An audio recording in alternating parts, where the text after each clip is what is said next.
Welcome back with another video on the chapter Indian Economy on the Eve of Independence।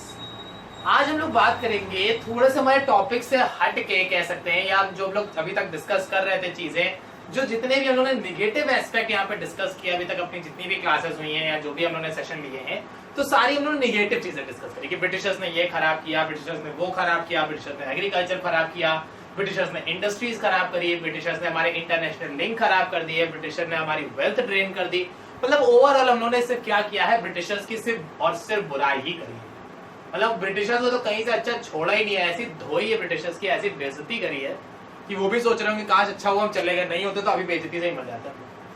तो आज हम लोग थोड़ा सा एक टॉपिक से थोड़ा सा हट के बात करेंगे। मतलब आज थोड़ी सी ब्रिटिशर्स की बुराई नहीं करते हैं, आज हम लोग ये देख लेते हैं कि क्या एक्चुअली में ब्रिटिशर्स ने जो किया वो क्या खराब था।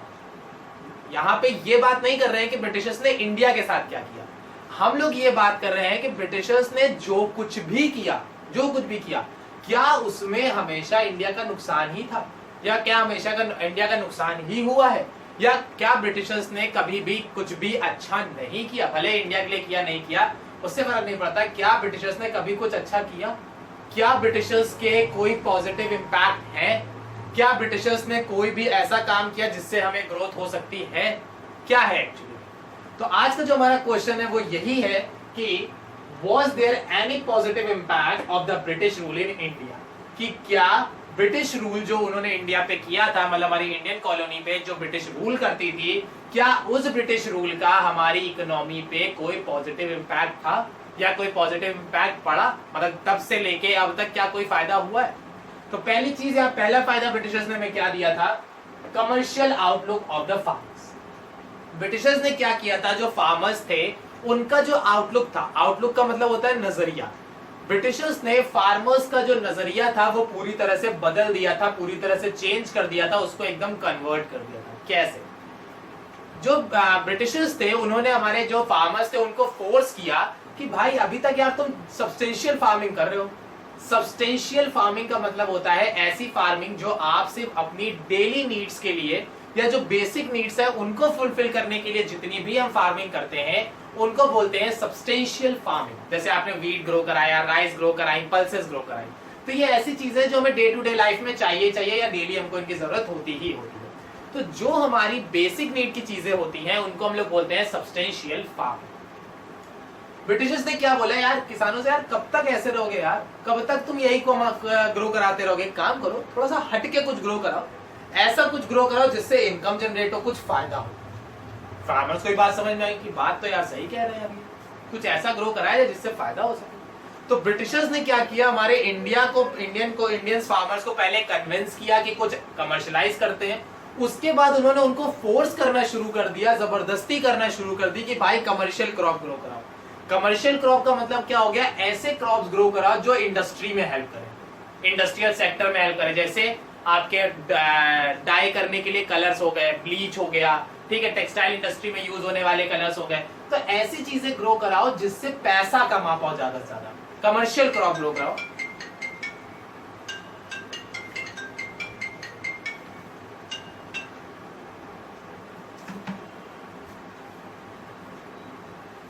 कमर्शियल क्रॉप ग्रो कराओ। तो कमर्शियल क्रॉप को ग्रो कराने से यहाँ पे क्या होगा कि कमर्शियल क्रॉप अगर आप ग्रो कराते हैं तो उससे आपको इनकम जनरेट होगी, पैसा आएगा और आपकी ग्रोथ हो जाएगी।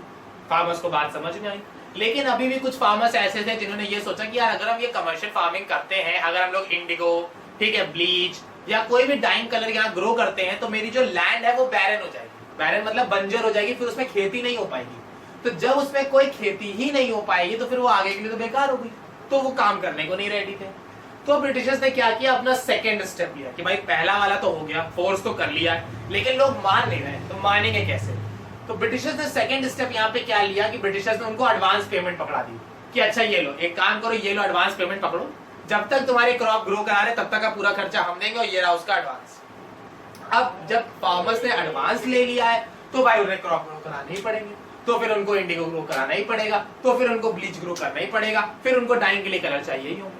तो अल्टीमेटली यहाँ पे क्या हुआ, जो मेरे ब्रिटिशर्स थे उन्होंने फार्मर्स के आउटलुक को चेंज किया, उनको कमर्शियल वे में लेके गए।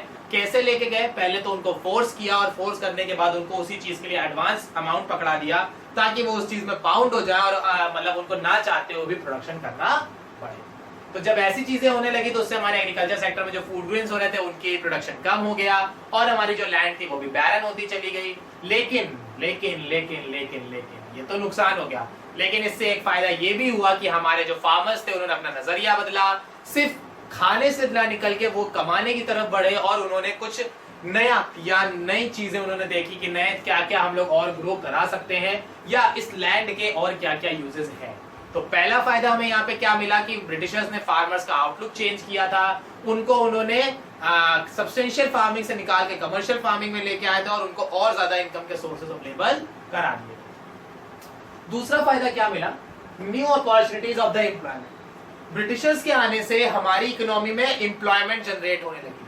कैसे, क्योंकि जब ब्रिटिशर्स आए थे तो उन्होंने हैंडीक्राफ्ट इंडस्ट्री बंद करा दी। हैंडीक्राफ्ट इंडस्ट्री बंद करा के उन्होंने मशीन मेड इंडस्ट्री लगा दी, यानी कि मशीन्स वाली इंडस्ट्री लगा दी। तो अब वहां पे वर्कर्स की जरूरत थी। उन्होंने रोड्स बनवाई, वहां पे वर्कर की जरूरत थी। उन्होंने इंफ्रास्ट्रक्चर डेवलप किया, वहां पे वर्कर्स की जरूरत थी। तो ब्रिटिशर्स ने बहुत सारे ऐसे इंफ्रास्ट्रक्चर डेवलपमेंट किए, स्कूल बनवाए, हॉस्पिटल्स बनवाए, ब्रिजेस बनवाए, रोड्स बनवाई। तो बहुत सारे ऐसे उन्होंने काम किए जिसकी वजह से यहाँ पे हमारे पास एम्प्लॉयमेंट और ज्यादा जनरेट होने लगा। उन्होंने पावर स्टेशन जब डेवलप कराए, उन्होंने बहुत लंबी रोड्स बनवाई, रेलवे ट्रैक बनवाए। तो ब्रिटिश ने बहुत सारे ऐसे काम किए जिससे हमारे एम्प्लॉयमेंट जनरेट होने लगी और जब एम्प्लॉयमेंट जनरेट होगी तो इनकम मिलेगी, इनकम मिलेगी तो प्रॉफिट होगा और प्रॉफिट होगा तो इकोनॉमी ग्रो कर जाएगी। थर्ड बेनिफिट यहाँ पे क्या मिला, control of famines. Control of famines का मतलब हो गया कि जो हमारे यहाँ दिक्कतें आ रही थी, नेचुरल कैलेमिटीज आ रही थी, आपदाएं आ रही थी कि फ्लड आ गया, ड्रॉट आ गया, सुनामी आ गई है, मतलब एकदम हंगर स्ट्राइक हो गई, मतलब खाने को नहीं है वहां पे। तो ब्रिटिश वहां पे क्या हुआ था कि ब्रिटिशर्स की वजह से अब हम लोग इन फेमाइंस को भी कंट्रोल कर सकते थे। कैसे कर सकते, अब हमें पता चला कि भाई क्या कहते हैं, राजस्थान में भूख हड़ताल हो गई है, भूख हड़ताल, राजस्थान में सूखा पड़ गया है। अच्छा कोई बात नहीं, हमने तुरंत यहाँ से अपनी रेलवे उठाई, ट्रेन उठाई और सारा अनाज वहां पहुंचाया कुछ कि चलो वहां के लोगों की मदद हो जाएगी। या हमने देखा कि मुंबई में बाढ़ आ गई, हमने तुरंत अपनी जितनी भी फोर्सेस थी वो सारी फोर्सेस वहां पे भेजी, उनको कंट्रोल किया और जो लोग वहां थे उनको सेफली लेके यहाँ पे आ गए। तो ब्रिटिशर्स के ट्रांसपोर्टेशन फैसिलिटी की वजह से, उनके रेलवे की वजह से, उनके कम्युनिकेशन की वजह से, इन्हीं सब चीजों की वजह से आज हम इस कैपेबल हैं कि हम जितनी भी फेमाइंस वगैरह ऐसी हैं या कुछ भी ऐसी दिक्कतें आने वाली हैं तो उनको या तो हम कंट्रोल कर सकते हैं, उनको रिड्यूस कर सकते हैं या फिर उनको फेस करके उनसे सॉल्यूशन फाइंड आउट कर सकते हैं। तो ये ब्रिटिशर्स ही थे जिन्होंने हमें ट्रांसपोर्टेशन दिया, कम्युनिकेशन दिया और एक इतना बड़ा रेलवे नेटवर्क उन्होंने हमको प्रोवाइड करके दिया। तो कुछ अच्छे काम भी ब्रिटिशर्स ने किए हैं, हमेशा बुरा ही नहीं किया यार, कुछ थोड़े बहुत अच्छे हुए। Fourth, monetary system of exchange. Britishers ने क्या किया, जो बार्टर सिस्टम वाली प्रॉब्लम थी कि गुड्स के बदले में सिर्फ गुड्स मिलेंगे, आप गुड्स दीजिए और बदले में गुड्स ले लीजिए, तो ब्रिटिशर्स ने क्या किया, ये बार्टर सिस्टम पूरी तरह से खत्म कर दिया। क्योंकि उन्हें पता था यार ये बड़ी दिक्कत हो रही है, क्या पता जो चीज हमें देनी हो सामने वाले को ना चाहिए हो या उसको जो देनी हो वो हमें ना चाहिए हो। तो ये बहुत समस्या हो रही थी, मतलब यहाँ पे बहुत प्रॉब्लम्स हो रही थी। There is a lack of double coincidence of bond. Double coincidence of bond ना होने की वजह से, मतलब दोनों की बॉन्ड कंसाइड ना होने की वजह से ही क्या होता था, एक्सचेंज नहीं हो पाता था। एक्सचेंज नहीं हो पाता तो ग्रोथ नहीं, मतलब चीजें नहीं हो पा रही थी और जब हमारे ट्रांजेक्शन नहीं हो पा रहे तो हमें ग्रोथ भी नहीं हो रही थी। तो ब्रिटिशर्स ने क्या किया कि यार एक काम करते हैं, ये बार्टर सिस्टम को हटाते हैं और कुछ एक ऐसा मीडियम लेके आते हैं जिसको जनरली सभी लोग एक्सेप्ट करते हैं। तो यहाँ पे ब्रिटिशर्स ने क्या किया, उन्होंने मनी इंट्रोड्यूस किया। ब्रिटिशर्स ने क्या किया, मनी इंट्रोड्यूस किया और उन्होंने बोला कि आज से ये money as a medium of exchange की तरह वर्क करेगा और आपको जो भी सामान लेना है, जो कुछ भी लेना है, आप मनी के बदले में ले सकते हो और मनी को जनरली सभी लोग एक्सेप्ट करेंगे। पहले ये गोल्ड के फॉर्म में था, फिर सिल्वर के फॉर्म में आया, फिर मेटल के फॉर्म में आया, फिर एलॉय के फॉर्म में आया, कई बार कॉपर के फॉर्म में भी आया। तो डिफरेंट टाइप्स के मेटल्स या चीजें उन्होंने यहाँ पे यूज करी है मनी को बनाने के लिए।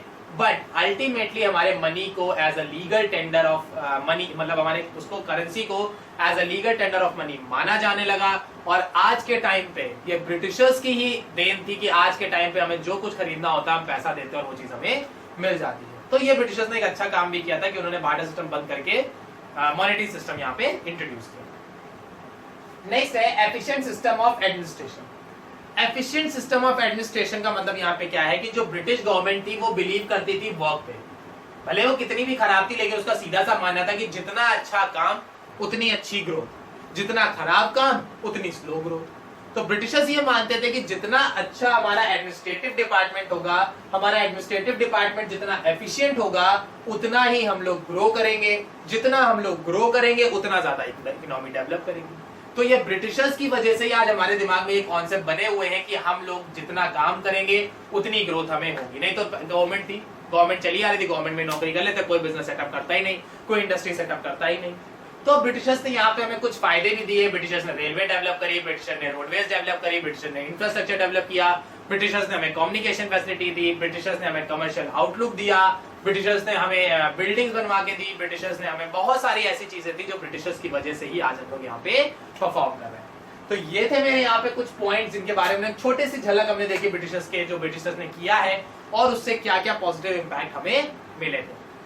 अगर आपको कुछ और पॉजिटिव इंपैक्ट्स पता हो तो वो आप कमेंट सेक्शन में शेयर कर सकते हैं। अगर कोई डाउट, कोई क्वेरी, कोई सजेशन है तो वो भी आप कमेंट सेक्शन में मुझसे बता सकते हैं या पूछ सकते हैं। Thank you class.